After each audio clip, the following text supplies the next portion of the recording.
Howdy there, folks. This is Lapidary Dave, and right now I will be doing something pretty special. What I'm about to do is going to take me at least 2 days to do. I will be grinding into the stone and putting some crushed turquoise in there with casting resin. Then I will go back with my lapidary machine and lick this up, polish her up again, and I'll be left with a beautiful round of chip inlay turquoise inside of this piece of amazonite I carved. I'm going to be using this here Campitos turquoise from Mexico. I have it crushed to different finenesses here, different grits, for lack of a better term. This is my roughest pieces. I usually put into the biggest things that I'm inlaying. Right now, I believe this is my finest. I will be crushing this up just a little bit more. It's kind of hard to see inside of this crusty bag. I got all of this turquoise for a fantastic price from my good friend Sprightly Sprite, a designer and collector. Anyway, I'll be using a rounded diamond burr to put a rounded indentation into this. Then I'll crush up the turquoise, put it in there with some casting resin, and then leave it for 24 hours. If I don't leave it long enough, it won't get hard enough, and the whole piece will be ruined. I'll have to grind the indentation that I grinded out to even save this piece. I have ruined pieces by attempting to inlay the wrong way. I have ruined pieces by attempting to leave my pieces outside in the cold and the glue didn't set, and it will never set, and the pieces are ruined. This is the only example of chip inlay that I have. This is a sculpture that I carved in Pennsylvania a long time ago out of a cherry tree in my backyard.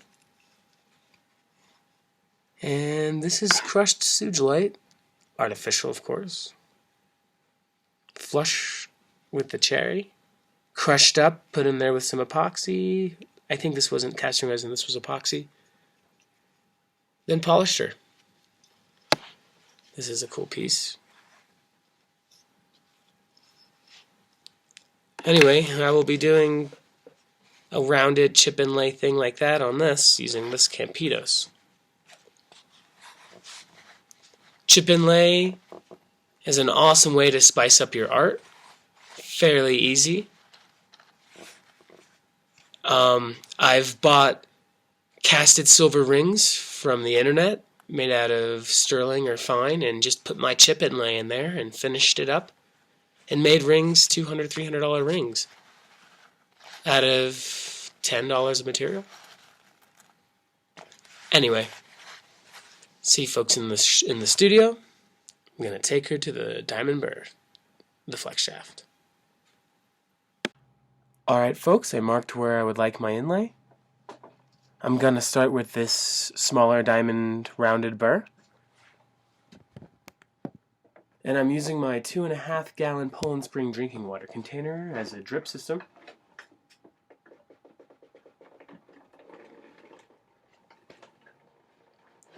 Alright.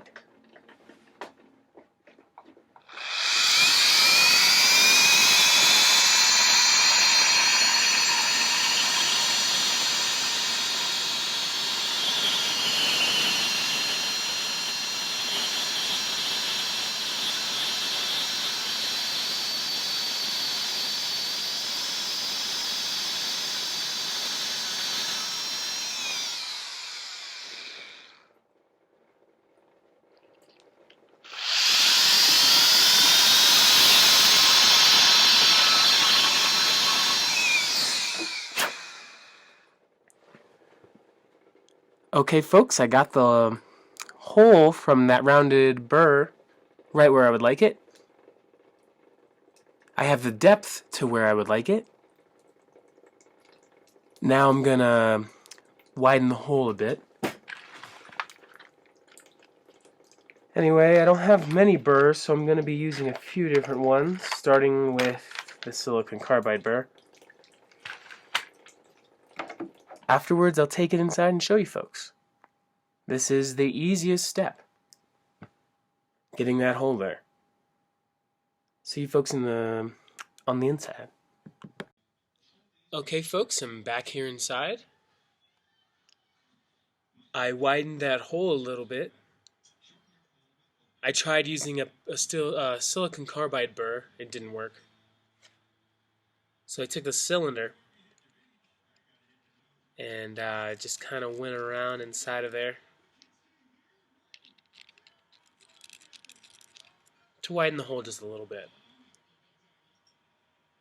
I don't want to make this hole any deeper than necessary, because then I'll be pretty much wasting stone. I don't want it too shallow, or there won't be enough room. What I'm going to do now is take this freshly, finely crushed Campitos turquoise and fill my stone piece with the turquoise to make sure that I have enough. I want to have more than enough. Definitely.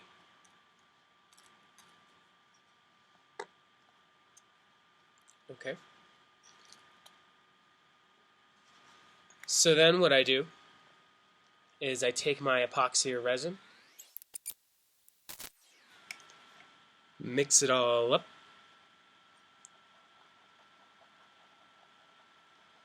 I don't want any air bubbles, because those will create voids after I lap the piece smooth. I don't want to put the stones in first and then glue these, because there'll be nothing holding it in. Sometimes I used to mix the stones with the epoxy. I sometimes put a little bit into the piece. Any way of getting the glue and the stone in here is pretty much just fine, but my main goal is not to get any glue to come off the sides. This way, when I refinish the stone, I only have to work one side. Okay, so I got some of the glue down in there. I'll put some bigger pieces in first. Okay.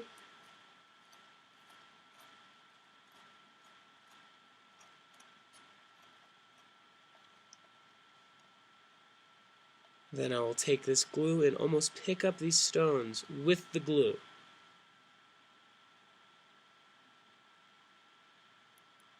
This way I can kind of mix the stones with the glue.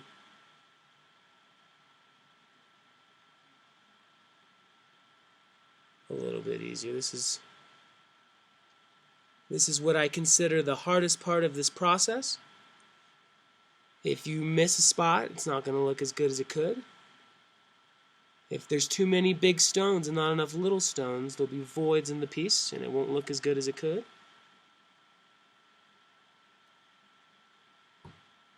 I would rather have smaller chips on the surface, because bigger chips you'll be able to see through the cracks of the bigger stones, and sometimes all the way through to the back of the stone or the piece of wood that you're actually inlaying, and that's not as good as it could be. Okay, so then I personally push in there to make sure everything is in there good.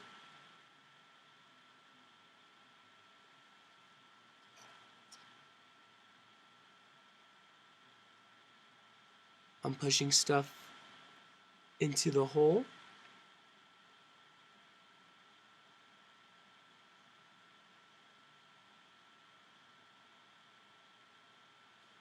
And then after I'm satisfied,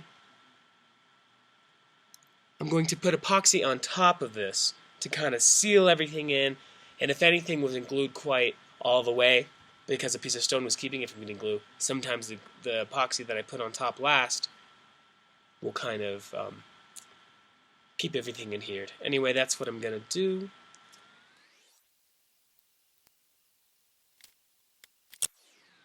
There's the blob with the turquoise. I always put a little bit more than enough. create a little mound.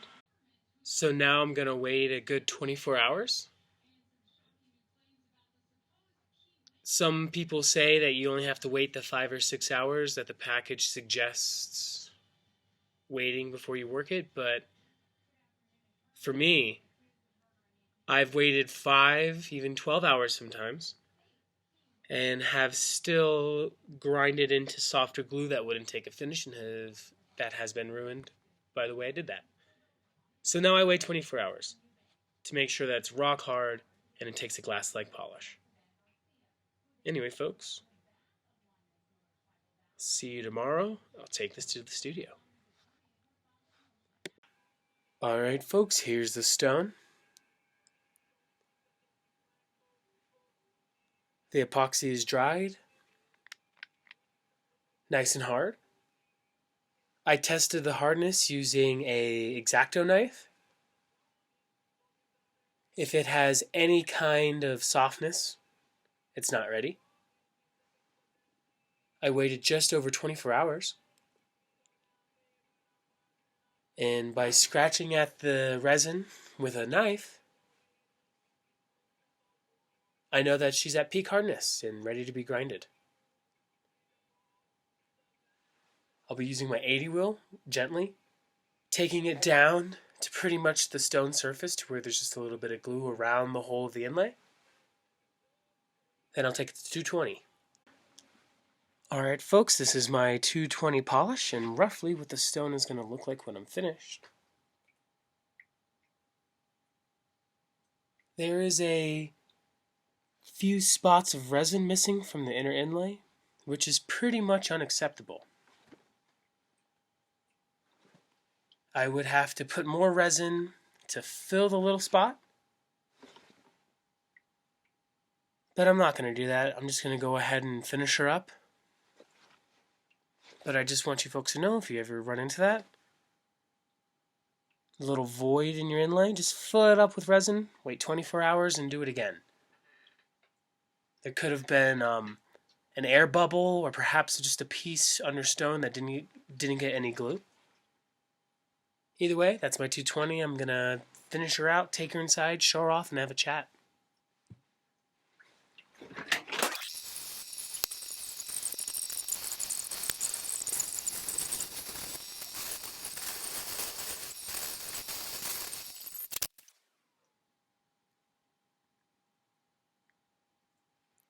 Looking awesome.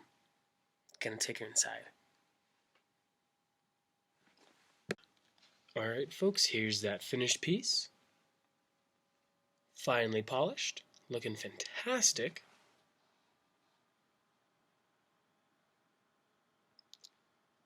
Now that it's in there, I know that the color scheme isn't so well.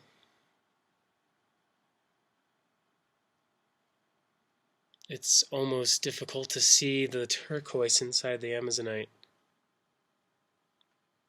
In fact, it's almost easier to see on camera, the turquoise in the Amazonite, than in person. I tried grinding it down without taking out too much turk, but there is two small voids. Again, I could easily fill those in and grind again, but I'm not going to. Sometimes with different colored stones, I would have to either put a turquoise powder or color the back of the stone. This is a failed chip inlay attempt. If you could see here, there wasn't enough turquoise, and you could see straight to the back of the stone. That's kind of a problem. This is a piece of catlinite from Minnesota, a sacred stone to the Lakota people, and many other people. Have a chat about catlinite sometime. Used for making chanupa. Anyway, it's a shame. Almost everything that could go wrong went wrong with this piece. Anyway, this is awesome. I hope this helps somebody. Easy to do with wood. But chip inlay and gemstones, yeah, that's cute. This is Lapidary Dave. Thank you so much for being here. If you have any questions, let me know. Please comment, like, and subscribe. See you next time.